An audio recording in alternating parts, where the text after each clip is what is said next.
तो एक और ज़बरदस्त इम्पॉर्टेंट क्वेश्चन लेते हैं जो आपके बहुत सारे कॉम्पिटिटिव एग्जाम्स में पूछा जा सकता है, इस तरह के ट्रिक पे क्वेश्चन। तो देखो क्वेश्चन ये कह रहा है कि इस बार हमारे क्वेश्चन में दो ट्रेन ली गई हैं। हम लोग क्या क्या सॉल्व कर चुके हैं, ट्रेन पोल, ट्रेन पर्सन, ट्रेन प्लेटफॉर्म, लेकिन इस बार है दो ट्रेनें और वो दोनों एक ही दिशा में चल रही हैं। तो पहले भी हम एक्सप्लेन कर चुके हैं कि जब दो ट्रेनें ली जाएँ, जब ट्रेन और प्लेटफॉर्म लिया जाए तो उस कंडीशन में दूरी कितनी होती है, दूरी हम दोनों की लंबाइयाँ जोड़ देते हैं, ट्रेन की प्लेटफॉर्म से या फिर ट्रेन की ट्रेन से। और स्पीड कैसे ली जाती है, तो स्पीड मतलब चाल कैसे ली जाती है, तो अगर दोनों ट्रेनें एक ही दिशा में चल रही हो तो चाल जोड़ देंगे, और अगर अलग अलग दिशा में चल रही हो तो चाल घटा देंगे। तो यहाँ पर उल्टा बोल दिया, अगर एक ही दिशा में चल रही हैं तो चाल घटा दी जाती है। इसको हम समझाए थे प्रीवियस वीडियो में।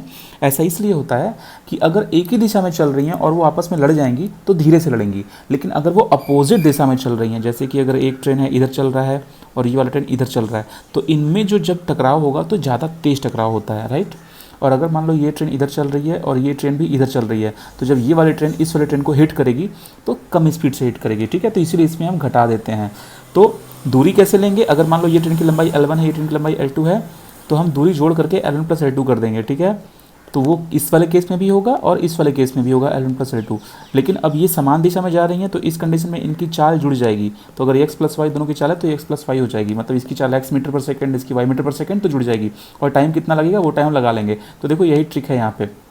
इसमें कैसे करोगे, अगर दोनों सेम दिशा में जा रही हैं तो दोनों की स्पीड से घटाना पड़ेगा। तो जिसकी स्पीड ज़्यादा डेफिनेटली इसकी ज़्यादा होगी, तभी तो इसको चेस कर पा रही है। तो इस स्पीड में से इस वाली स्पीड को घटा देंगे। तो मान लो अगर इसकी स्पीड से x है, इसकी y है, तो x माइनस वाई करेंगे और जितने टाइम में क्रॉस करेगी वो टाइम हम इसको यहाँ पे लिख देंगे। डेफिनेटली अगर सेम दिशा में मतलब अपोजिट दिशा में चल रही हैं तो जल्दी क्रॉस कर लेंगी तो ये टाइम कम होगा, और अगर अपोजिट दिशा में मतलब ऐसे क्रॉस कर रही हैं तो ये ज़्यादा टाइम लेगी, क्योंकि ये भी तो आगे बढ़ रही है। चलो, तो इसी ट्रिक पर आधारित हम लोग एक सवाल को लगा लेते हैं बहुत जल्दी, बहुत आराम से। तो हम इसको मिटा देते हैं और फटाक से सवाल हम लोग देख लेते हैं सवाल क्या कह रहा है। तो देखो, तुम सवाल पढ़ो। कह रहा है कि समान लंबाई की दो ट्रेनें समान दिशा में, देखो लंबाई भी समान है, मतलब L1 L2 बराबर L, और समान दिशा भी है। समान दिशा में है तो तुम्हारा स्पीड घट जाएगा, ये बात तो समझ में आई गई होगी अच्छे से।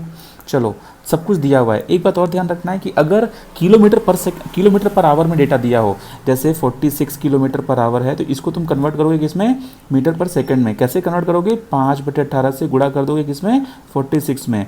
और अगर दूसरा डेटा दिया हुआ है 36 किलोमीटर पर आवर, तो इसको भी तुम क्या करोगे, कन्वर्ट करोगे मीटर पर सेकंड में। कैसे कन्वर्ट करोगे, 36 में 5/18 से गुणा कर दोगे। अच्छा, एक बात तुम देखो, दोनों समान दिशा में जा रही हैं तो चाल कैसे, तो सूत्र कौन सा लगाओगे, सूत्र तो बस एक ही लगता है ट्रेन में, हमेशा ध्यान रखना, S=UT लगाना है।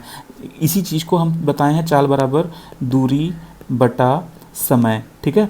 तो इस समय को जब इधर मल्टीप्लाई कर देंगे तो वो इस रूप में दिखेगा, ठीक है। तो अब देखो दूरी कितनी लोगे, L1 प्लस L2, क्योंकि L प्लस L तो कितना हो जाएगा 2L। और चाल कितनी लोगे, तो बताए हैं सेम दिशा में चाल को घटा दिया जाता है, तो इसमें से इसको घटाओगे, ठीक है। तो देखो 46 गुणे 5/18 है, माइनस 36 गुणे 5/18 है।